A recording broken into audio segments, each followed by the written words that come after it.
Umpasahin po natin ang press briefing natin sa mabuting balita.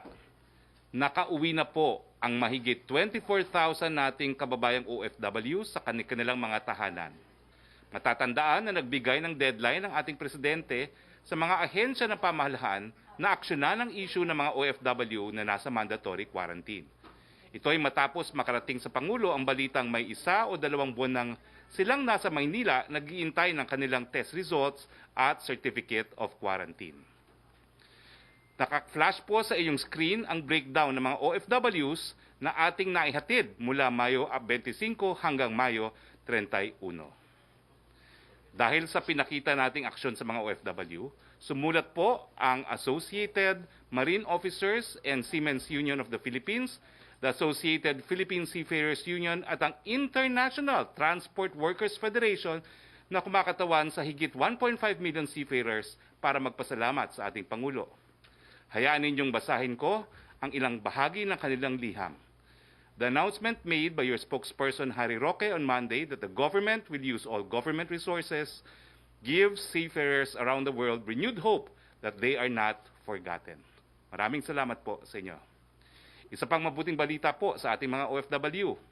Nagpapasalamat si Presidente Rodrigo Roa Duterte sa kanyang kamahalan King Hamad bin Isa Al Khalifa sa pagbibigay ng royal pardon sa 16 na Pilipino sa kaharian ng Bahrain. Para po sa kaalaman ng lahat, sumulat po ang ating presidente sa hari ng Bahrain para sa mga kaso ng ating OFW doon. Balitang IATF naman po tayo. Nakasaad po sa IATF Resolution number 41 na simula ngayong araw, 1 ng Hunyo hanggang 15 ng Hunyo, ang mga sumusunod na lugar ay mapapasailalim sa General Community Quarantine.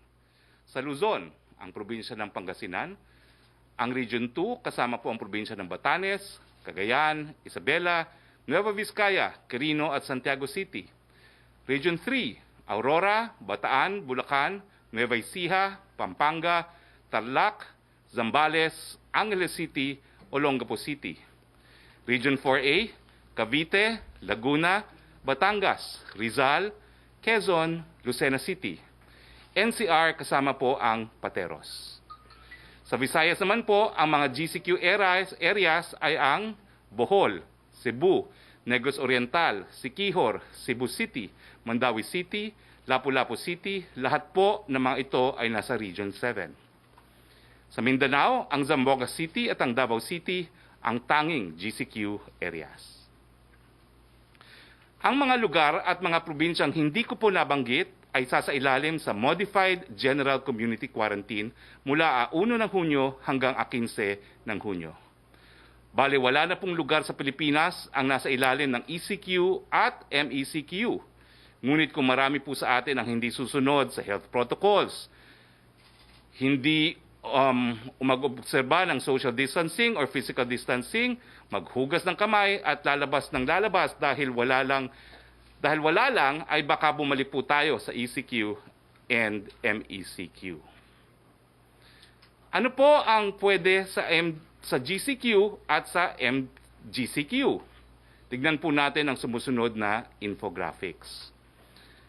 Una po, nakasulat sa IATF Resolution number 41 na ang RITF ng NCR at Cebu City ay inaatasan na ma-monitor ang health system performance, capacity, at strict compliance to surveillance, isolation, and treatment protocols.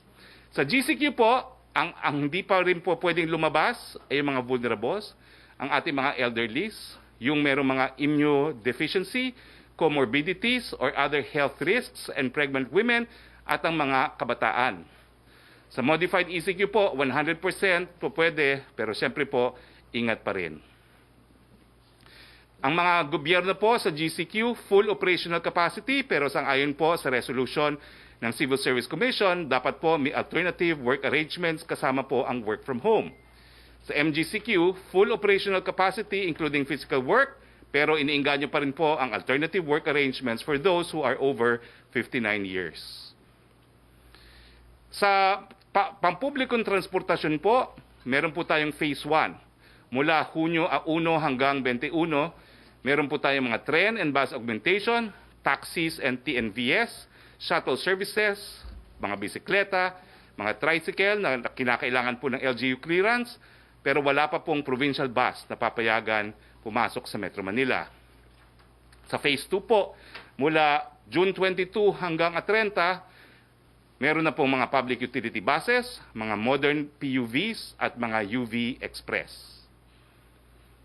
Now, sa IATF Resolution number 41, ang RITFs po, yung mga regional IATF, ang magmamonitor ng health system performance, capacity, strict compliance sa surveillance, yung isolation, and treatment protocols.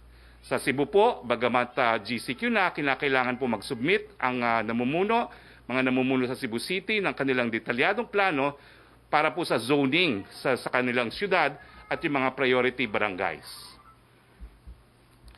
Now, lilinawin po natin ang rules pagdating po sa inter-province travel. Unang-una po, hindi nyo na po kinakailangan ng travel authority kung kayo nasa Metro Manila at iikot sa iba't ibang siyudad ng Metro Manila. Pero siyempre po, hanggang hindi kinakailangan, homeliner muna tayo. Now, hindi rin po kinakailangan ng travel authority kapag merong medical and family emergencies, kung ang travel nga po ay sa loob lamang ng isang probinsya o sa loob nga ng Metro Manila. Yung mga biyahe po na tatawid ng probinsya o involving 2 provinces, kinakailangan po ng travel authority pa rin. Now, kinakailangan po yung mga magbabiyahe na kinakailangan ng travel authority, sila ay APOR, Authorized Persons Outside of Residence. Yung mga APOR, hindi na po kinakailangan ng travel authority. Ulitin ko po, no? Yung APOR, hindi kinakailangan ng travel authority. Now, yung nga palang mga seniors, baka magreklamo na naman, no? Yung same rule po, nandyan pa rin. Pwede kayong lumabas kung meron po kayong kinakailang bilihin na indispensable at kung kayo po ay nagtatrabaho. Okay? Malinaw po yan. Para hindi naman magalit si lolo at si lola na naman kung hindi lilinawin. Punta po tayo sa update sa COVID-19. Meron na po tayong 18,086 na kaso sa Pilipinas as of May 31, 2020. Ang mga gumaling po ay 3,909. Ang mga namatay po ay 957. Yung mga nagtatanong, handa na ba tayong mag-GCQ? Well, itong graph pong ito ay yung tinatawag na positivity rate trending para sa Pilipinas. Ano ba ho itong positivity rate trending? Ito po yung mga porsyento na nagpositibo sa lahat ng mga na-testing na natin. So habang mas mataas po yung porsyento, mas maraming merong COVID-19 dun sa mga na-test, habang mas mababa, kumakonti po ang kaso. At makikita niyo po sa graph nito na nagsimula tayo noong, hindi ko babasa yung araw na yon, noong April, napakataas po ng positivity rate, no? 13.4%. April 12. 13.4%, at sa ngayon po as of May 24 ay nasa 6.5% na po tayo. So, ibig sabihin, talagang gumana po ang ating ECQ at ECQ, pero siyempre po, kung magpapatuloy itong pagbaba ng positivity rate, nasa kamay po natin yan. Kinakailangan, homeliners, kung hindi kinakailangan lumabas, manatili sa tahanan, hugas ng kamay, pagsusuot ng face mask, paggamit ng disinfectant, at siyempre po, no, yung mga nag-iempleyo, kung po pwede po, alternative work arrangements. Tignan naman po natin yung capacity, bago tayo health system capacity, bago tayo nag-GCQ. Di ba ho, sinasabi ko na yung mga factors na tinitignan, yung pagkalat ng sakit, yung kapasidad magbigay ng critical care, at saka yung ekonomiya. Ito po makikita nyo na simula noong April 23, 2020, meron tayong 808 ICU bed capacity. Ang vacant po ng mga panahon na yon ay 555 at yung mga occupied ay 253. Makikita nyo po na mula noong April hanggang ngayon, May 28, dumami po ang ating ICU beds at dumami rin po yung mga bakanting ICU beds. Meron na po tayong 1,273 na ICU beds, kung saan 820 po ang bakante at 453 ang occupied. Bagamat ito po ay magandang mga senyales, napakadali po mapuno yan kung hindi tayo mag-iingat at hindi susunod sa health protocols. Tingnan naman natin yung mga mechanical ventilators, ilan na meron tayo, no? Noong April 23, meron po tayong 1,039, 830 po ang hindi nagagamit at 209 ang nagamit. Ngayon po, May 28, meron na po tayong 1,935, halos doble po. At 1,581 ang hindi po nagagamit at 354 po ang nagagamit. Ulitin ko po, pag nagkasakit lahat, kulang-kulang po yan. Social distancing, manatili pong malusog. At yung isolation bed capacity naman po natin sa buong Pilipinas, 4,925 noong 23 of April. Ang mga bakante noon ay 3,114. At ngayon po, ang occupied na, dati, ang occupied na isolation beds ay 1,811. Ngayon po, May 28, meron na po tayong isolation bed na 9,201, kung saan 5,900 po ay bakante, 3,301 ang occupied. Huwag po tayong magnasa na mag-occupy ng isolation bed. Okay, so kasama po natin ngayon at tayo po ay mapalad, no? Nandito po unang-una si Yusek Vergere, pasensya na po, the lone rose amongst the thorns, Department of Health. Nandito po ang takapagpatupad ng National Task Force on COVID-19, Secretary Galvez. Nandito po ang Secretary po ng DILG, Secretary Anyo. At nandito po ang ating Secretary ng Department of National Defense, Secretary Lorenzana. So, simulan na natin ang pagtatanong. May presentation pala si Secretary Vergere. Yusek Vergere, you have the floor.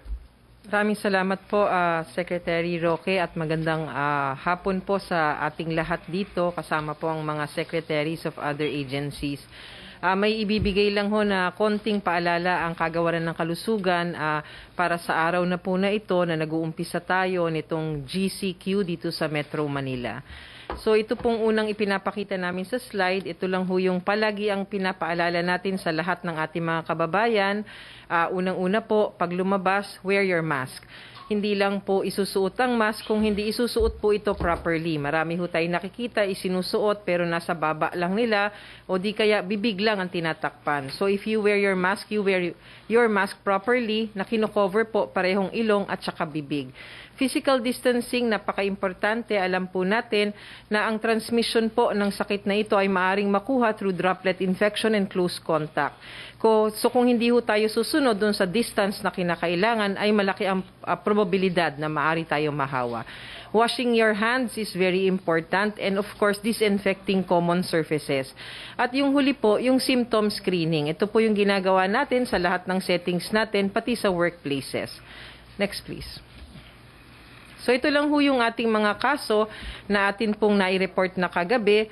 At sinasabi lang ho natin, gusto lang natin maintindihan ng ating mga kababayan, ito pong fresh and late cases na bagong klasifikasyon ng DOH. Bunsod po ito ng pagpapaigting namin ng validation process kung saan atin pong sinisigurado na hindi nagduduplicate ang ating mga kaso na ipinapasok sa ating mga datos. Ito pong fresh cases na to, ito po yung mga kaso na pumasok po sa ating datos within 3 days po nang lumabas ang kanilang resulta ng laboratorio. At ang late cases naman po is more than 3 days na lumabas ang kanilang resulta ng laboratorio at na-submit po sa atin sa DOH. So ang fresh cases po natin, pag tinignan natin, nanggagaling po yan sa daily submission ng ating mga laboratories. So pag tinignan ho natin, katulad kahapon, bakit 16 nga lang daw, tinatanong ng mga tao. Kasi po, ang nagkakapag-submit po sa amin kahapon ay 15 laboratorio lang. Ngunit wag ho tayo mabahala, nakausap na ho natin ang ating mga laboratorio kaninang umaga at binigyan na po sila ng instruction ni Secretary Duque to submit at once ito pong daily submissions nila para mabuo natin ang ating mga numero. The late cases are submitted based on the line list given by laboratories. Again, out of the 42 operational laboratories that we have right now, only 27 laboratories provided us with their complete line list. Kung atin lang pong makukumpleto ito pong mga backlogs for validation na sinasabi natin, ay atin na rin pong marereduce so that we can somehow approximate the total number of unique individuals tested with these confirmed cases that we have. Next, please. So, ang pangatlo po, gusto lang ho namin ipaalala, bagamat nandito ho tayo sa panahon ng pandemya for COVID-19, wag ho nating kakalimutan ang importansya ng iba pa hong serbisyo ng kagawaran o ng pamahalaan. At wag ho nating kakalimutan na meron pa rin ho tayong mga non-COVID diseases. At ito po yung panahon ngayon na medyo kailangan ho nating pag-ingatan dahil maari pong tumaas ang mga kaso ng polio, ng measles at iba pa hong sakit sa ating mga kabataan. Kaya napaka-importante po na pabakunahan pa rin po ang ating mga kabataan kahit po nandito tayo sa gitna ng pandemyang ito. Next. So, yan po yung sinasabi natin. No? So, mag-iikot po ang ating mga healthcare workers para sa bakuna o di kaya maaari ho kayong pumunta sa ating mga health facilities at meron na ho tayong ginawang mga schedules dyan para po hindi nagsisiksika ng mga tao at para po hindi naman nagkakaroon ng increased rate of transmission kapag nagkaroon ng maramihang tao sa health center natin. So, yan lang po ang pinapaalala ng Kagawaran ng Kalusugan para nga ho, ngayong araw na to, first day for our GCQ in Metro Manila. Sec. Okay, maraming salamat, Yusek Vergere. Maricel Halili, TV5 on Skype. Please identify kung para kanino ang tanong. Magandang hapon po, Secretary Roque. Before I proceed po dun sa issue ng GCQ, may we ask you kung ano po yung naging purpose ni President Duterte sa pagbisita sa Davao over the weekend? And considering na na-relax na yung community quarantine, does it mean that the President will go back to his usual schedule na every week nang uuwi ng Davao? When do we expect him to come back to Manila and attend the IATF meeting? Well, unang-una po, 67 days pong nakulong sa Maynila si Presidente. Umuwi lang siya ng 3 araw nung isang linggo. So, syempre po, hindi sapat yung 3 araw niya. No? Pero ngayong siya po ay nasa Mindanao, hindi lang naman po siya nag-reunion. Tinitignan din po niya kung anong nangyari dyan sa Mindanao. At in fact, magkakaroon siya ng mga official functions sa Davao. Kasama na po ang pag-uulat sa bayan at ang pagmi-meeting niya sa ilang mga miyembro ng IATF. Magaganap po yan sa Davao. So sir, sa Davao na po si Presidente makikipag-meeting via internet na lang po, Zoom? Pupunta po ang ilang mga miyembro ng IATF sa Davao para dun sa address at pagpupulong.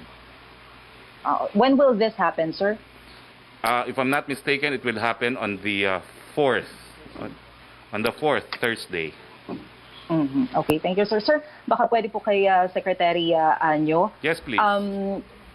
Sir, kasi kanina, nakita po dun sa mga videos na kinuna ng media na sobrang dami ng mga passengers na naipit sa may Commonwealth area. It seems na medyo maluwag pa rin naman daw po doon sa MRT and other buses sa EDSA. But the problem is, wala daw augmentation from inner streets papunta doon sa mga major roads. So how do you plan to solve this? And do you think the government did the right decision to relax the community quarantine in Metro Manila given this situation? Maraming salamat sa tanong mo. Unang-una, ang ating DOTR Secretary Artugade, ang siya pong namamahala dyan sa ating transportation. At ito po iniulat naman niya sa IATF. At nakita namin po na on the side of caution, importante talaga na i-observe natin yung mga protocol. Mahirap po kung bibiglayin natin. Kaya nga po ang una natin inilabas ay MRT, LRT at saka yung mga P2P buses para po maiwasan ng surge at ang pagkumpul-kumpul ng mga tao. At mula po dyan ay may mga adjustment na gagawin hanggang sa, I think if I'm not mistaken po, sa June 21 ay mayroong mga ilalabas din ng mga pampublikong sasakyan. So, pacing by pacing po din tayo. Konting pasensya lang. Mahirap naman kasi kung bibiglayin tapos babalik na naman tayo sa ECQ na naman, mas lalo pong hindi tayo makakausad. So, konting pakiusap at pag-uunawa sa ating publiko at malalampasan din naman natin ito, maganda nga po nakarating na tayo sa GCQ. Sana ay huwag na tayong babalik sa ECQ or modified ECQ. Lahat pong yan ay ginagawa ng ating DOTR ang mga adjustment para naman po makatugon tayo sa pangangailangan ng publiko sa mga sasakyan. May dadagdag si Secretary Lorenzana. Magandang hapon po sa inyong lahat. Tungkol doon sa kulang na sasakyan, kaninang umaga, nag-dispatch yung Armed Forces ng 48 buses sa MMDA at sila yung nagdi-dispatch din kung saan kailangan. Sa 48 na trucks at saka buses, 6 ang na-dispatch sa Commonwealth. Ito ay libreng sakay na naglalagari dyan kung saan sila galing para madala sila sa EDSA. Yun po ang current situation ngayon.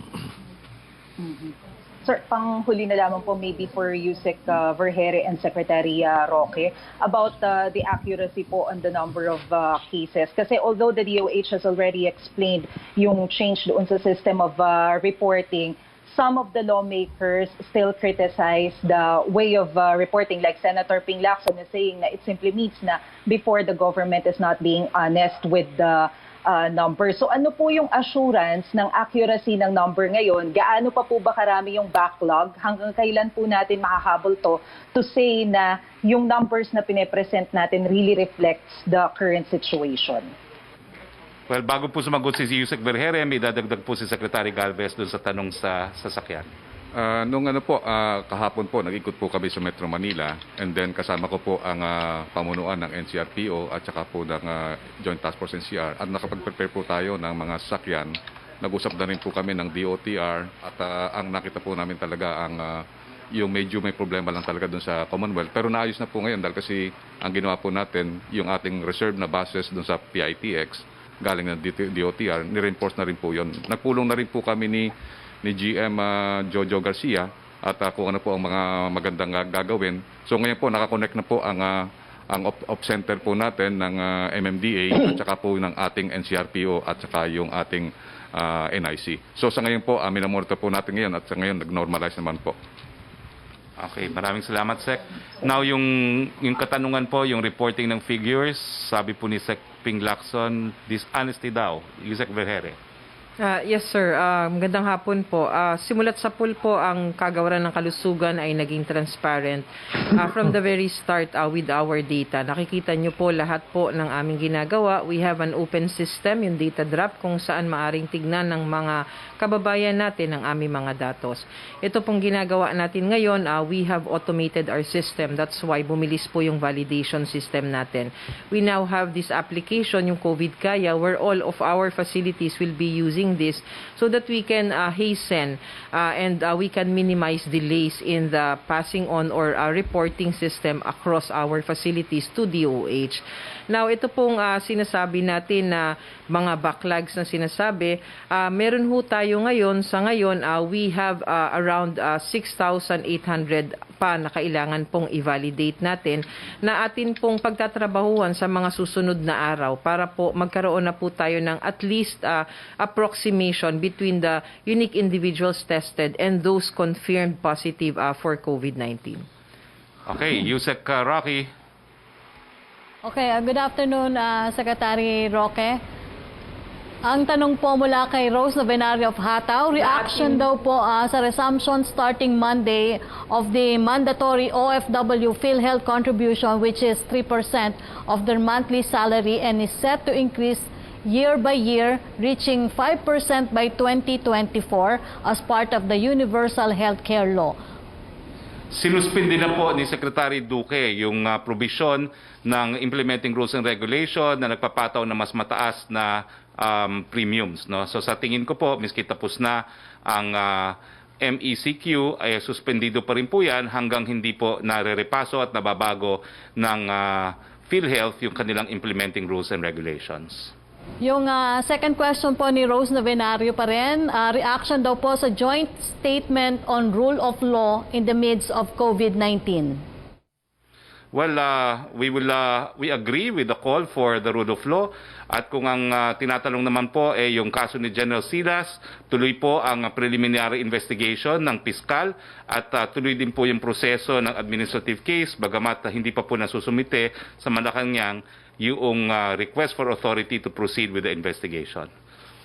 Ang question naman ni Chris Jose ng Remate, ngayong mas maluwag na daw po ang kalsada ay nagbabala si Congressman Barbers ng pagtaas ng kaso ng drug trafficking sa bansa. Ang sabi po ni Congressman Barbers, marami daw po kasing drug pusher ang nagpigil na bumiyahe ng illegal na droga dahil madali silang mabubuko sa mga checkpoint. Bunsod na ipinaiiral na quarantine protocol. Ano po ang hakbang na gagawin ng gobyerno para hindi po maka-score ang mga tao nasa likod ng drug trafficking na ito? Siguro si Secretary Anyo. Maraming salamat sa tanong mo. Unang-una, yan ay atin ang pinag-isipan at in fact ay nakatulong nga po ang quarantine sa pagsugpo ng droga. In fact, ang ating pong crime ay bumaba ng 59%. From 11,000 po, i-compare natin yung period bago po nag-quarantine. I-compare po natin nung nakaraang panahon ay naging 4,000 na lang po yung ating crime volume. So, yan po ay 59%. Kasama na rin po yung drugs dyan. At ang ating pong kapulisan at iba pang ahensya ay naghahanda habang tayo ay nagluluwag. Umasa po tayo na sisiguraduhin natin ang lahat ng measure ay ipatutupad natin, lalo na sa paglaban dito sa drugs.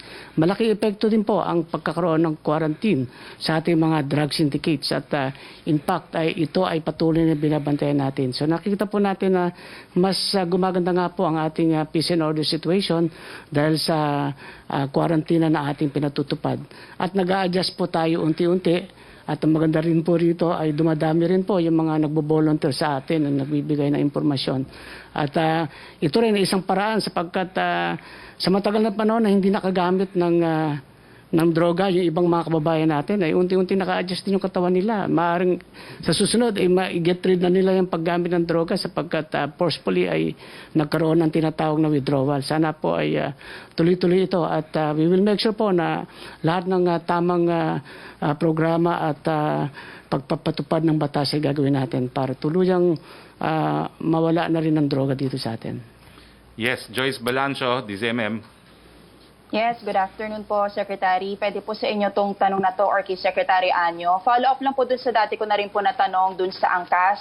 Kasi po lalo na po ngayong GCQ ay marami po yung mga kapamilya natin, mga kababayan natin na humihiling na sana baguhin natin yung policy against couples na bawal during angkas. Nabanggit nyo, Secretary, before na itatalakan nyo to sa IATF. May update na po ba doon, Secretary? Siguro si Secretary Anyo. Yes, ang ating angkas, ang ating panuntunan dyan ay bawal pa rin sapagkat ito ay malaking violation sa ating health protocol. Unang-una, i-explain ko lang, kung ang mag-asawa ay papasok at nakaangkas, pagdating niya sa opisina ay mahahawa yung lalaki at pag uwi niya, nakaangkas yung babae naman ang mahahawa. Ang susunod naman na mahahawa ay ang opisina o kaopisina ng babae. Habang meron pa pong virus, hindi po tayo pwede magsugal dyan. Hanggang sa sana ay dumating tayo sa new normal, wala na tayong virus at wala nang positive cases, ay babalik din po naman tayo dyan. Konting pasensya lang. Paano natin masosolve itong angkas dahil anbawa ay mag-asawa nga sila. Unti-unti po ay gumagawa tayo ng bicycle lane, gagawa tayo ng tricycle lane, at lagyan na lang po ng sidecar yung motor at pwede nang isama niya yung kanyang misis. Ganoon lang po naman yung mga solusyon habang mayroon pa tayong virus. Pag wala na po, babalik na ulit tayo sa dati at pwede na sila mag-angkas. So pwede po, Secretary, yung bike na may sidecar. Pwede po yon. Meron mga ruta na pwede tayo maglagay para sa mga may mga sidecar ng bisikleta, pero yung dun sa walang sidecar dapat free-flowing yan. So unti-unti ay nag-a-adjust tayo sa bagong normal kung ano ang pwede makatulong sa ating mga kababayan. Huwag lang po nating madaliin kasi pagka biglang bumalik tayo sa ECQ, mas lalo pong mahirapan tayo. So sabi nga ay hinay-hinay, unti-unti, ay makakarating din tayo sa pupuntahan natin. Opo, regarding pa rin po sa public transportation, dahil nabanggit po ni Secretary Anyo kanina, may second phase which is June 21 kung saan mas marami pa po yung papayagan na public transportation. May mga netizens po na workers na nagtatanong, makatarungan po bang i-absent sila ng kanilang mga employers just because hindi sila makapunta sa trabaho dahil hindi pa sila sakop nitong available transportation sa kanilang mga lugar? Well, unang-una po ay kailangan natin konsultuhin ang ating sekretary ng DOLE tungkol sa patakaran na yan. Pero kami po ay humihingi ng pangunawa sa mga employer na intindihin po yung ating mga manggagawa. Kaya nga po may mga pinopropose tayong work schedule at saka yung number of attendance ng manggagawa sa isang opisina para po magkaroon ng adjustment at kung pwede pong work from home ang iba o kaya naman po ay magkakaroon sila ng rotation. So tulong-tulong po tayo, bayanihan po tayo rito. Pero ang ating pong DOLE Secretary ay pinag-iisipan na po yan at sa susunod po ng mga araw ay magkakaroon din tayo ng mga adjustment at sana naman po ay makaunawa yung ating mga employer. Yes, Kay okay. Secretary Roque po, recent briefing po nabanggit po ni CEC Commissioner Eileen Lesada na wala pong hazard pay. Yung mga personal na papasok po ngayon GCQ. Bakit po ganun, Secretary? I mean, lagi naman natin sinasabi MECQ or GCQ na dyan pa rin yung threat ng virus. So, bakit tinanggalan ng hazard pay still facing with the same given na nag-transition tayo? Well, ganun din po ang kasagutan ko, no? Yung banta po, bagamat naririyan pa, has become manageable dahil na humaba na yung doubling rate ng sakit at saka na-increase na yung capacity natin to provide critical care. So, hindi na po ganung katindi ang banta, bagamat kinakailangan po talaga mag-ingat pa rin. Okay po. So, wala chance po na mapakinggan po yung panawagan ng iba na ibalik po yung for GCQ government employees na pumapasok po. Well, alam niyo po kasi talaga yan, naka-budget lahat yan, no? At ang lahat po ng budget natin ngayon nakalaan sa COVID-19. So, konting pasensya po sa mga government workers. Yusek Roque. A question from Belia Carriazo of Bandera. New anti-terrorism bill has been filed in Congress this early. Many are opposing the measure due to its provisions. Is this palace a back measure and a palace priority? Would it be certified as urgent daw po? That's actually a piece of legislation which was passed or being deliberated by Congress. We always respect the prerogative of Congress to draft policies. So far, it has not been certified urgent, but I think Secretary Anya would like to comment as well, or Sec. Delphine Lorenzana pala will comment on this. Good afternoon. Yeah, itong panukalang batas na to ay na-certify na yata sa ni Secretary Agwan.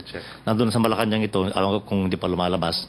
Pero it is certified urgent bill para matapos ito bago mag-recess yung Congress ngayong June 5. Ang comment ko lang doon sa mga nag-o-oppose dito ay wala namang basihan yung kanilang mga opposition dahil binasa ko yung panukalang batas nandito sa akin ngayon. Yun naman karapatan ng mga tao ay may sapat na provisions. At saka yung mga law enforcement agencies ay may sapat ding kaparusahan sa mga nag-aabuso. So, dapat tulang pangamba ang ating mga kababayan. Thank you. Secretary Anyo? Yes, ito po namang bill na to ay talagang matagal na po itong pinag-usapan at matagal na pong hinihiling na maipasa ito sapagkat ito po ay talagang threat na nangyayari hindi lamang sa ating bansa, sa buong mundo. At itong mga terorista na to ay nagpaplano din yan kahit tayo ay naka-quarantine at nandito tayo sa problema ng COVID.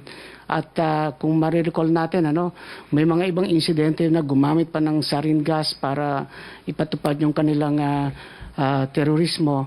Kailangan makapaghanda tayo. Very timely na po ito para po kung bumalik tayo sa bagong normal, nakahanda na rin po ang ating mga batas sa pagpapatupad at hindi na po tayo magkaroon ng problema sa terorismo. So ito po naman ay para sa kaligtasan ng lahat at pinag-isipang mabuti at sinisigurado po natin na walang abuso mangyayari. Kaya sana po ay suportahan na rin natin itong anti-terrorism bill po natin. Yes. Ni Belia, Secretary, medyo may binanggit na po si Yusek Berhere. Pero yung follow-up question ni Belia dito, ano daw po yung masasabing alarming, yung increase in case na magkaroon na nga daw po ng increase na naman, paano daw po masasabi na ito ay alarming na at ano daw po magiging option ng return sa ECQ? Since economic consideration yung lifting ng lockdown, masasabi ba natin na we have no choice but to move forward at hindi na daw po maging option ang lockdown? Yusek Vergere? Yes, sir. Yun pong ating sinasabi na mga indicators na ginagamit para makapagrekomenda po tayo, para magrekomenda ang IATF sa ating presidente ay yun pong case doubling time and the critical care utilization rate. Yan po yung dalawang binabantayan natin ngayon na mga indicators para masabi natin kung kinakailangan natin uli na magkaroon ng stricter measures. So when we say na kailangan pa ba natin mag-lockdown o hindi, ang option po ay lagi na andyan, no? Hindi po yan mawawala dahil nga po gusto nating protektahan ang ating mga citizens. Kung dumating tayo sa punto na ang mga case doubling time natin ay ulit na bumilis ang pagdoble ng kaso at nakikita natin na na-overwhelm po ang system natin, maaari pong magkaroon ng ganyang desisyon ng ating gobyerno. Secretary Gardes and then Secretary Anyo. Sa ngayon, meron tayo pinapatupad sa localized natin na pag sa COVID. Nakita natin meron na tayo tinatawag na yung zoning concept na yung lockdown natin nilo-localize natin. So para at least ang mga yun, ang gagawin natin, meron tayong tinatawag na rapid response kung saan magkakaroon ng mag-uusbong ng new cases. Nila-lockdown natin ang isang building, nila-lockdown natin yung isang block, nila-lockdown natin ang barangay. At ginagamit din natin yung mga provisions ng ECQ at saka GCQ doon sa mga lugar po na yon. So, tinignan po namin ito para at least ang nakikita natin, continuous balancing ng ating health at saka yung economy. At nakikita namin na itong localized fight against COVID is mas maganda. Kasi nakikita natin mag-segmented ito at saka ito tinatawag na surgical at saka tinatawag nating mas localized. Sec Anyo. Kailangan po ang tingnan natin dito ay ang totality po, ang perspective natin, hindi lamang po sa iisang indicator. Kasi kung titingnan po natin, karamihan nga po na dumagdag na cases ay tinatawag nating old cases po, no? Matagal na sobra sa 4 na araw. Pero pag tingnan po natin yung ating data sa mga namatay, ngayon po ay 7 lang ang namatay, no? Ang huling ulat natin, ang nakaraang araw ay 8, nakarang araw ay 21 at wala po tayong nakikitang siksikan sa hospital. So ibig po sabihin nito ay yun po yung magandang panuntunan na nakikita natin po na nakukontain po natin itong virus na to kahit po na maraming late reporting ay hindi po ganoon ang sitwasyon na akala natin ay nagkakaubusan na ng bed sa hospital at by the hundreds ang namamatay. So yun po ay tingnan natin sa pangkahalatang pananaw na kaya-kaya po natin yung sitwasyon at hindi naman po nangangahulugan na babalik tayo sa MECQ o sa ECQ sapagkat sa indicators po natin ay natutugunan ng ating health sector ang panggagamot sa ating mga pasyente ng COVID. Kaya nga halimbawa po, itong data po natin nung kahapon, 7 po ang namatay na ating mga kababayan. Sa marami pong naiulat ay akala natin ay sobra-sobra na po. Pero ito naman ay dahil sa bumilis na rin, na-automate na yung ibang mga kagamitan natin. Kaya yung mga dating walang resulta ay lumalabas ngayon. So ang tingnan po natin yung pangkabuong resulta at nakikita po naman natin na gumaganda at na-handle po natin mabuti ang COVID crisis. Trish Terada, CNN. Magandang tanghali po, Sir and Ma'am. This question is addressed to, any of you may answer po, no? Follow-up lang po kami doon sa domestic flights. We just like to clarify kung kailan po talaga mag-resume yung domestic flights because local carriers are announcing na June 2 pa po sila magre-resume. I talked to CAB and CAAP at apparently, ang nagiging problema are the local government units are refusing to admit passengers from the domestic flights. No? So, paplansyahin po yan, but perhaps our Chief Implementer, General Galvez, can comment on the topic. Sa local flights, may sinabit na po yung ating DOTR, tinitingnan po namin at kasi kukonsult po natin ng mga LGUs kasi ang nakita natin din, takot din talaga yung mga LGUs na magkaroon ng open travel dahil kasi yun nga sa importation. And sa ngayon po, ino-open natin yung ating air travel only sa inbound passengers from our OFWs and seafarers. Sa ngayon po, nung dati po, nilimit po lang natin na 400 to 600. Sa ngayon po, na dahil yung ating 24,000 po na OFW ay nakauwi na po, ngayon po, inaangat po namin to sa 1,000 to 1,500 a day. Kasi meron po tayong 42,000 na ina-expect na OFW na darating ngayong June. So sa ngayon po, pag-aaralan po namin mabuti, i-consult po namin si General Sana at saka si Secretary Tugade at saka si SILG para pag-aralan po kung ano pong lugar ang pwede natin pong buksan. Sa ngayon po, bubuksan po natin ngayong linggo, ito pong Clark kasi nakita po natin may testing capacity na siya dito. At the same time, meron siyang tinatawag na maganda yung organization ng local manning agencies at saka nung ating BCDA doon sa area. And then later on, pagka once natapos na po yung ating tinatawag na modular testing center dito sa Cebu, pwede na po nating i-open. And then later on, magko-coordinate na po tayo sa Davao at saka sa ibang areas sa Jensan. Yes, next question. Sir, the next question po is about the illegal Chinese health facilities.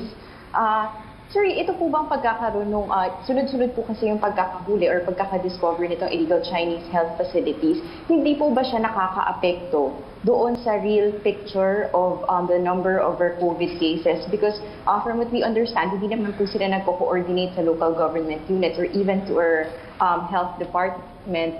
So, paano po kaya yun, sir, na posibleng hindi natin alam kung positive or PUI, pero nakakagala sila on their own because they're doing their own tests. And at the same time, sir, kung may mga ganito pong behavior na pinapakita, is it high time to review the existence of POGOs? Because it appears na despite our hospitality na pinapakita po sa kanila, in a way, it's very disturbing na they don't seem to trust our health institutions because they have their own facilities. Well, unang-unang po, no? Tatlong kaso pong nasasampa dyan sa mga underground clinics na yan. Yung illegal practice of medicine, yung illegal sale of unregistered pharmaceutical products, at saka yung violation po ng quarantine law natin dahil lahat po ng COVID cases ay dapat rini-report sa DOH. Ang POGO po, wala pa pong nag-ooperate na POGO. Kasi ang sabi po ng BIR, hindi pa sila nagbibigay ng tax clearance sa kahit kanino. So I think the question is premature. Wala pa naman pong nag-ooperate na POGO. Let's not attribute anything na hindi pa po nagsisimula nga yung industriya na yan. Next question, please.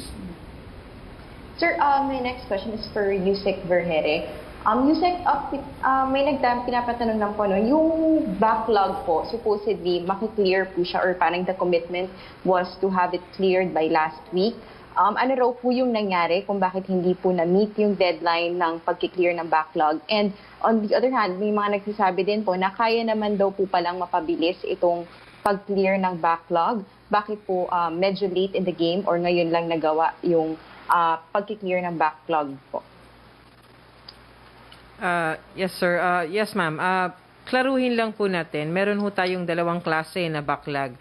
Ang una pong klase is the laboratory backlogs. Ito po yung sinasabi natin na lahat po ng samples na na-receive natin for testing at mula nung na-receive hanggang mag-release ng results ay more than 48 to 72 hours. That's a backlog for laboratory. Now, the backlog in validation, we don't call it a backlog. Actually, it's the delays in validation. So this validation is we are trying to confirm the cases through the documents that are being sent to us, the case investigation form. So yung pinag-usapan po natin last week are the laboratory backlogs. We were able to reduce the backlogs from laboratory from 7,000 to I think only almost 500 last Friday. Unfortunately, over the weekend, the exhaust fan of the Western Visayas Medical Center, the exhaust system for their negative pressure room, nasira po uli. So this is again another unforeseen circumstance kung saan nagkaroon ho tayo uli ng maraming backlog because hindi po sila nakapag-test, and we are trying to address this already. So yun pong backlog natin ng una tayong nag-usap-usap ay na-reduce po natin yon. Ito na lang ho uli, meron na ho tayong mga bagong operational issues which again nagbigay uli ng backlog sa iba nating laboratorio.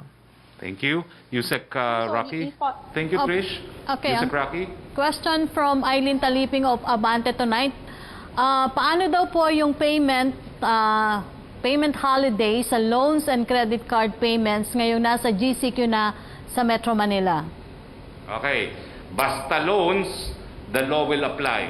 Meron po tayong 30-day grace period. Ang pagbabayad ay beginning, kung ang date due po ay May 31, you still have 1 month grace period to avail of. Okay? So yung 30-day period, grace period under the law is upon lifting of the MECQ. Okay? Tanong pa rin kay Eileen, sabi nyo nitong weekend wala ng second wave para sa mga pamilyang nasa GCQ. Ay ibig po bang sabihin nito pati yung mga pamilyang hindi nakatanggap ng una o yung mga na-left out noong April ay wala na rin tatanggaping ayuda dahil GCQ na sila? Lilinawin ko po, yung second tranche, yan po ay para doon sa mga lugar na nanatili sa ECQ or MECQ at yung 5 milyong additional na mga individual na nabigyan dahil gusto ni Presidente mabigyan ng mas marami. So kahit anong classification po ng lugar ninyo ngayong Hunyo, wala pong epekto yan doon sa pag natatanggapin yung ayuda para po sa nakalipas na buwan. Malinaw po yan. Joseph Morong. Hi, sir. Good afternoon. Good morning, gentlemen. Good morning, Yusek Vergere. Sir, I'll do away with the practical questions first, no? So yung quarantine pass, hindi required within the GCQ. So yung bang mga lipat bahay, balik bahay, pwede na yan, sir? Si Chief Implementer, Secretary Galvez. Mga lipat bahay po. Si Secretary Anyo. Gumawa kami ng panibagong panuntunan at ang ating pong mga pag-ibigay po natin yung quarantine pass po sa travel pass, no. Yung quarantine pass po ay ito yung within the locality na lumalabas ng bahay at dito po ay binigyan natin ng ating leeway ang ating local government unit sapagkat iba-iba naman yung classification lalo na yung under ng GCQ. Meron talagang mga community diyan na sinasabi natin na meron pa pong mga infection, no. Sila po yung mga nagpapatupad na hindi pa pwedeng lumbas sa mga tao. At ito pong mga areas na ito ay mayroon pong kapangyarihan ng ating local government units para magpatupad ng quarantine pass sa mga lugar na mayroon pang mga infection.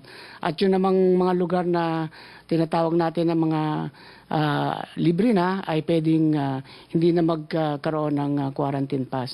So ito ay depende na sa sitwasyon ng ating mga LGUs. So ang ibig sabihin nito, may discretion ng ating local government unit sa pag-i-issue ng quarantine pass para naman sa ganon ay maprotektahan din nila yung mga lugar na meron pang mga infection. Okay, next question. Yes, sir. Sir, I was not able to preview na lang later, hindi ko marinig kayo masyado, sir. But thank you for that answer. Sir, maybe Secretary Galvez and Secretary Anyo can answer because the strength of yung lockdown natin, no, yung targeted lockdown depends on the number of tracers that we have. Number one, can I have an update, sirs, on the number of tracers that we already have and we need to contract? And pasagot na rin, sir, dun sa sentiments ng public na parang now that we open up to GCQ, parang sinasabi nila matibay na lamang to, sir. Sinong gustong unang sumagot? Sa tracer, sa issue po ng tracing, si Chief Implementer? Tracing siya. O tracing o DILG? Dahil DILG nagtitracing. Go. Sa tracing po natin, ang overall natin ay maganda na. No? Umaabot na tayo sa 96% ang ating tinatawag nating contact tracing ability. No? Pero dito po sa Metro Manila ay nasa 76% pa rin tayo. Ano po ibig sabihin nun? Ay, ibig sabihin nun ay sa 100 positive, mayroon pa po tayong hindi natitrace na 24% at ito po ay kailangan natin pag-ibuyang mahanap sapagkat ang ating pong batas ay mayroong mga tinatawag na Data Privacy Act na hindi katulad po ng Vietnam, no? Ang Vietnam kasi lahat ng cases nila ina-announce sila sa TV, sa radyo at saka sa newspaper, no? Sa atin po may mga protection tayo kaya ang ating pong mga epidemiology surveillance units, ang ating Philippine National Police ay tuloy-tuloy. So ang ibig pong sabihin nito, dahil po may mga restrictions sa ganyan, ay kailangan pa rin po natin ng tinatawag nating GCQ at MGCQ.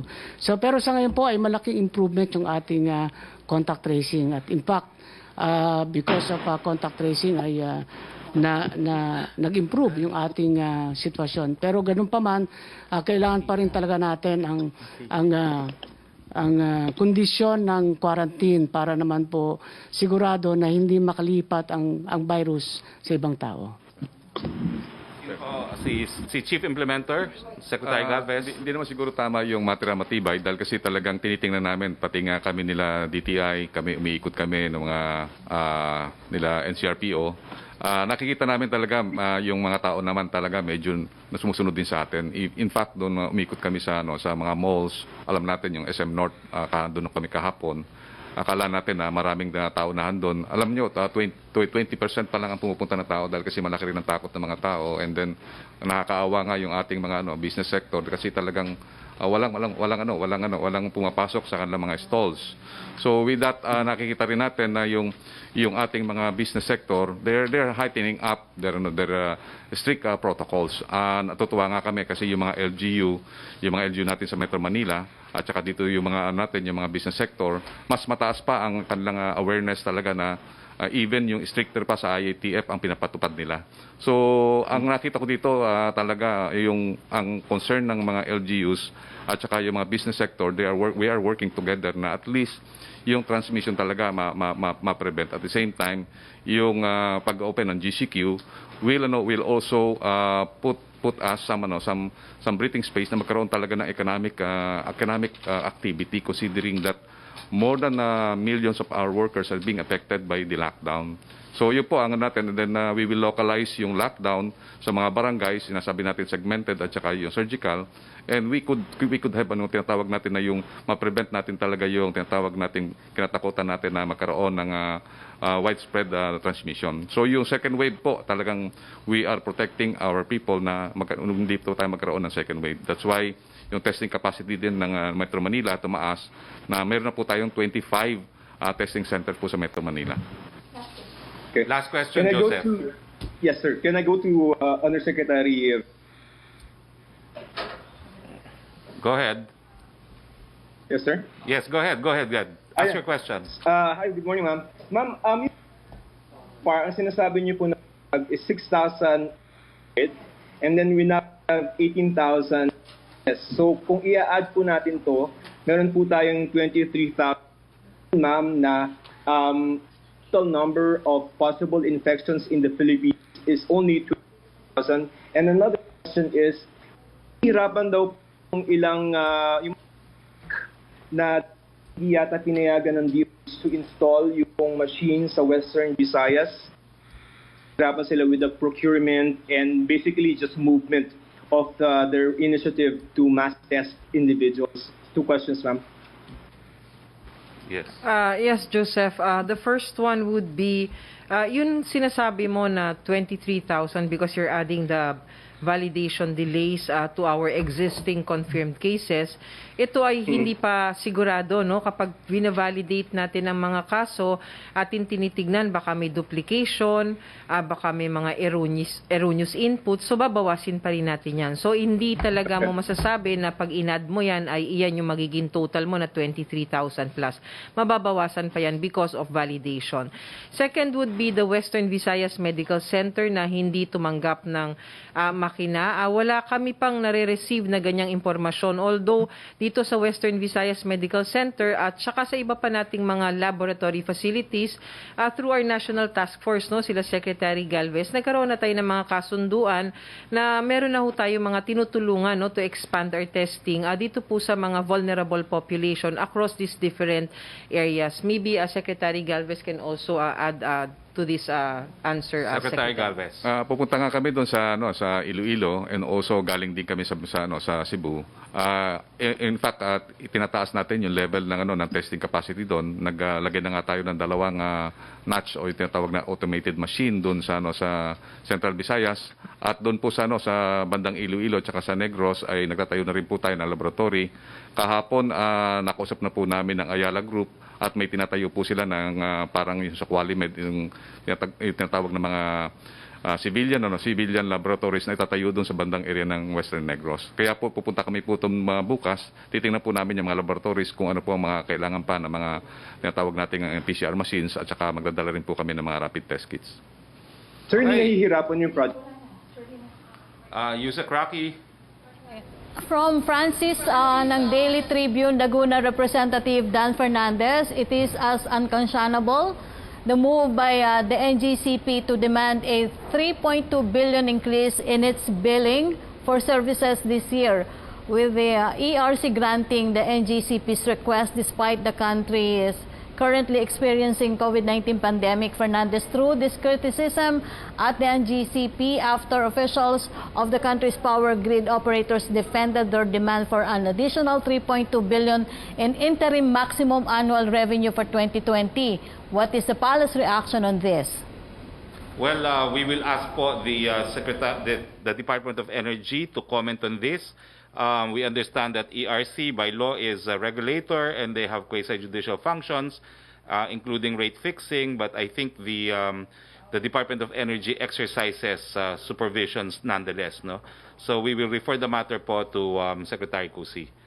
Yung second question niya, Secretary, sinagot na rin yung augmentation ng mga sa public transport to sa mga stranded passengers. Yung tanong naman ni Chris Jose, nasagot na rin po yung sa second wave ng SAP. And then yung kay Samed Denilla ng Business Mirror, sinagot din po yung pag-resume ng commercial flights. Ito na lang po yung second question niya. Ilang areas ang may lalagay under localized enhanced community quarantine under sa new zoning scheme of the IATF? Yan po ay desisyon ng mga mayor, and then the governors can also declare ECQ in municipalities and in component cities. But Secretary Galvez, do you have an idea how many of these localized barangays and zones there will be? Yung ano natin, depende po kasi yung sa localized natin localized mga zoning, at yun po ay ipapasa po namin sa LGU yung proposal na ka-approve lang ng IATF. So ang nakikita po natin, nagbigay naman po ng mga analytics yung tinatawag na granular data na kung ano po yung mga tinatawag nating hotspots na sa different areas. So nakita natin dito sa bandang area ng Cebu at saka bandang area ng NCR, dito nakita natin na maraming hotspots considering that yung ating increases ng new cases ay patuloy pa rin. So yun po ang inano po natin na dito nga sa Cebu, meron po silang ina-apply ng mga lockdowns at ang tawag po nila dito ay segmented lockdown. So yun po, at nakita po natin sa areas po na previously na na-downgrade sa GCQ ay talagang tinitingnan po natin ang surveillance po doon. Secretary Anyo? Yes. Ito pong ating localized lockdown po ay iba-ibang antas. Meron pong isang barangay, merong isang subdivision lang o kaya ay isang building lang para lang mabilis na makontain yung infection. At ano po yung numerong binabantayan natin? Dapat po pag merong 2 pataas, dapat po ay ila-lockdown na natin yan para mas maliit, mas mabilis, mas madali nating mapipigilan. Pwede pong lumaki yan hanggang 1 o 2 barangay. Kaya nga po ang ating mga local government official ay talastasan sa ating mga regional IATF sapagkat sila po ang magtutulungan kung ano po ang sakop o area na dapat pong i-lockdown. Ito po ay para masigurado natin na hindi na magkakaroon pa ng contamination sa ibang lugar at madali nating mapigil ang pagkalat ng ng virus sa isang area. So iba-iba po 'yan. Merong isang barangay, merong isa lang subdivision o kaya isang building lang po. So diyan po papasok na talaga yung discretion ng ating local government unit sa tulong din po ng ating IATF sapagkat meron po tayong binuo na mga tinatawag po nating special teams na siya pong mag-aayuda sa ating local government units. Sa ganyan pong pamamaraan ay makakapagpatuloy ang pamumuhay pero matutugunan natin yung talagang areas na dapat bigyan ng konsentrasyon. Siguro last question. Meron pa bang last question? Wala na. Secretary, meron pang tanong si Jeneline Cabiling, will the government increase the budget to meet COVID testing target of 1 to 2% of the country's population? When will the government achieve this testing goal? Naka-budget na po yan. At lilinawin ko lang na yung mga areas na mataas ang kaso gaya ng Metro Manila, we seek to target up to 10% of the budget. When do we seek to achieve this goal, Chief Implementer? Sa ngayon po, talaga tumataas po yung capacity ng ating mga testing laboratories. Ang ano po natin, baka before the end of June ay magkakaroon na po tayo ng mataas na capacity. Sa ngayon po, ang NCR po ay nagkakaroon po ng regular testing na po ngayon by LGUs. Binigyan na po namin sila ng quota. And then ginagamit na po natin ang mega swabbing areas natin dito sa Metro Manila. So ang nakita po namin, nag-meeting kanina yung private sector at saka yung sila Secretary Vince Dizon. And we are moving forward na before the end of the month ay talagang ma-achieve na po natin yung capacity natin na meron na po tayong capacity na more or less 30,000 po na capacity test a day. Sa ngayon po, nagkakaroon po tayo ng konting problema sa supply chain at sinosolve na po natin po yun. Pia Gutierrez, ABS-CBN. Siguro last question nito. Last 3 questions. Yes. To you and DILG Anyo. Sir, yung bunga... Nako, choppy ka. Choppy, we can't hear you. We can't hear you. Hindi namin marinig, Pia. Pia, pakiayos yung audio, hindi namin marinig. Sir, to expedite this or will... Wala kaming narinig, Pia. Si Melo Acuña muna habang inaayos natin ang audio ni Pia. Melo Acuña. Good afternoon, Secretary. Good afternoon to all the resource persons. Isang tanong muna para kay Secretary Roque. Binanggit po ng pamahalaan na maaring gamitin ang mga himpilo ng radyo at telebisyon sa pagtuturo sa mga kabataan. May sapat po bang pondo ang pamahalaan para sa private radio and television stations sapagkat hindi mabubuhay ang mga himpilan ng radyo at telebisyon on tax credits? That's the first question. Well, meron po tayong PTV4, meron po tayong IBC13 at titignan po natin kung ano pa yung mga community channels na gagamitin ng DepEd. Pero sa tingin ko naman po, kung talagang kinakailangan yan, hahanap ng budget ang DepEd para dyan. Dahil marami naman po tayong matitipid dahil walang face-to-face classes, no? So, pwede naman sigurong ma-realign yung ilang pondo ng DepEd towards compensating yung mga community TV and radio stations na gagamitin natin para sa eskwelahan. Your next question, Melo? Yeah. Okay po. For Secretary Lorenza, ano po napipintong umuwing mga Pilipino mula sa Sabah sapagkat undated sila? Bang paraan ang Department of National Defense these people na makauwi sa Pilipinas dahil striktong programa ang Malaysian government? Yeah, meron tayong programa dyan, Melo. Ginagamit natin yung mga, kung kinakailangan natin sunduin sila doon ng ating mga aeroplano, meron tayong C-130s, o hindi kaya barko ng Navy. So, inaayos lang natin through the Department of Foreign Affairs kung ilan itong babalik, at saka inahanapan din natin ng mga quarantine facilities either sa Tawi-Tawi o hindi kaya sa Basilan. Opo. Huling tanong po for Secretary Anyo. Early, yung po bang DILG, nakilala na natin yung best and worst practices in local government units in their response to COVID-19 crisis? Thank you, Secretary. Yes, totoo yan. Meron na tayo nakita mga best practices at meron po kaming forum na isinishare namin yung best practices na ginagawa ng ibang LGUs para po makatulong sa ibang LGUs. As a matter of fact, ay ang mismo pong ulap, ang leagues ng provinces, ng cities, at saka ng municipalities. Tuloy-tuloy po yung talastasan namin.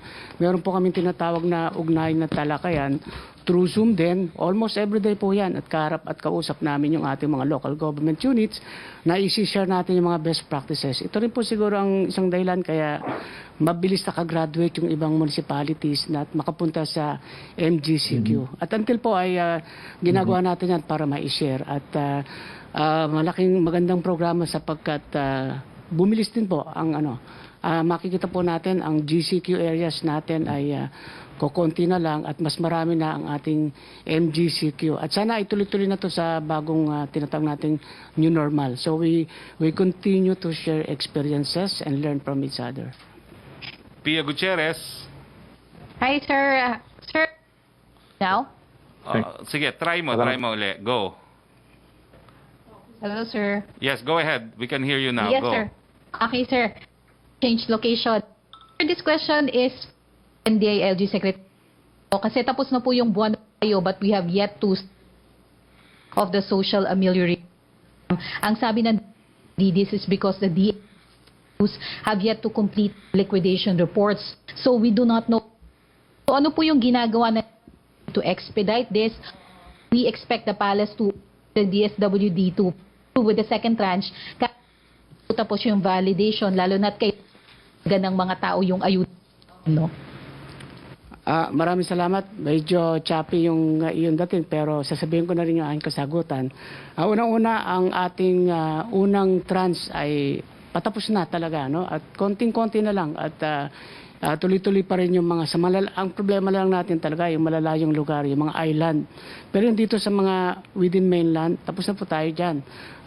Kung titignan po natin siguro nearing 100% na po tayo and we are now preparing for the second tranche. At dito sa second tranche, ito nga hawak ko yung aming joint implementing guidelines na kung saan ay gagamitin na rin ng DSWD yung mga iba't ibang mode of payment sapagkat nung sa SAC form, nakalagay po doon kung ano yung mga po pwede magamit na mode of payment. Kaya mas mabilis itong second tranche sapagkat magagamit na natin yung iba't ibang e-payment at e-cash arrangement. Pero tutulong ang ating PNP at saka AFP sa mga lugar na malalayo para sa pagdidistribution. At siyempre, ang participation pa rin ng ating mga LGUs. So, ang tuloy-tuloy naman din ang validation na ginagawa ngayon. Ibig sabihin, yung mga nakatapos na ay nagbabalidate na at nagpiprepare ng ating DSWD sa pag-distribute ng second tranche natin. And we will make sure na mas mabilis ito sapagkat combination na ito ng manual at saka ng e-payment and at the same time, yung 5 million na sinasabi nating hindi nabayaran o hindi nabigyan ng first tranche, uunahin din po natin sila. At sa ngayon, ang iulat sa akin ay 4 million names na po ang na-validate namin, dito sa DILG at ito ay pinapasa namin as we get it to the DSWD. So, maaring mauna pa nga itong mga naiwan na 5 million dahil sapagkat kailangan naman nila ito. So this is a very good work in progress and hopefully ay this June ay maibigyan na natin lahat itong second amelioration.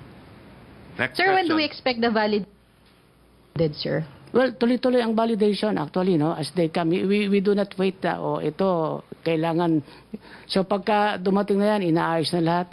Now we are going to sign the joint memorandum circular dito sa ating for the second tranche at ito ay binubuo na iba't ibang probinsya. Then tuloy-tuloy na talaga lahat yan. And hopefully ito ay makapagsimula kagad tayo in the very soon.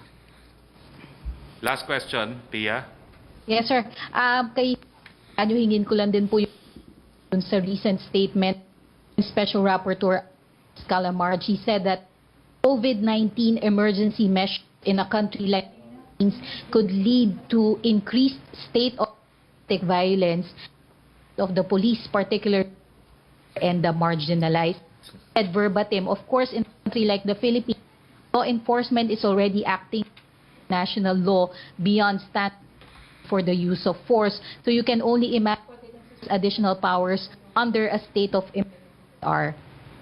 Well, my comment is, again, I've been consistent. I know Professor Agnes, she's not a specialist on extralegal killing. She's a specialist on freedom of expression. It would have been better if the UN appointed an actual expert on extralegal killings, no, of the same caliber as Philip Alston. No?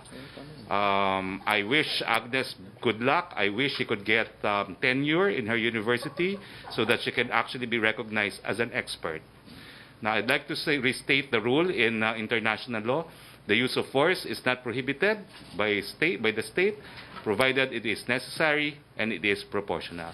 And I think the kind of responses, the use of force that we have seen, satisfy this criteria. If not, then the appropriate cases are filed, whether be it criminal or administrative, which is the duty of the state in case of an alleged violation of the right to life. Secretary Anyo. Yes, kung makikita natin ang sitwasyon sa Pilipinas, compare natin sa ibang bansa, lalo na sa Amerika, malayong malayo yung ating sitwasyon. Mula na nagsimula ang ating crisis, ay more or less mga 100,000 violators ang natala natin. At ang kinasuhan doon ay almost about 50%. Ay iba naman doon ay pinagsabihan lang, at pinauwi naman. At itong mga talagang kinasuhan natin ay ranging of different cases. At ito naman ay talagang na kinakailangan. At makikita natin ang pagsunod ng ating mga kababayan sa batas ay maganda. Ikumpara natin to sa ibang bansa ay malaki ang diferensya at hindi tayo magkakaroon ng sinasabing anumang looting o anumang ibang mga breakdown sapagkat lubos namang masunurin ng mga Pilipino. So, yan lang naman na ating masasabi. We're really doing good in the terms of peace and order. Kaya nga sinasabi ko, 59% drop tayo sa crime. Sa tingin ko, yan lang isang magandang one of the many positives that we achieve during this crisis. And ang Pilipino naman ay lubhang disiplinado. I mean, talaga namang by nature ay disiplinado ang mga Pilipino.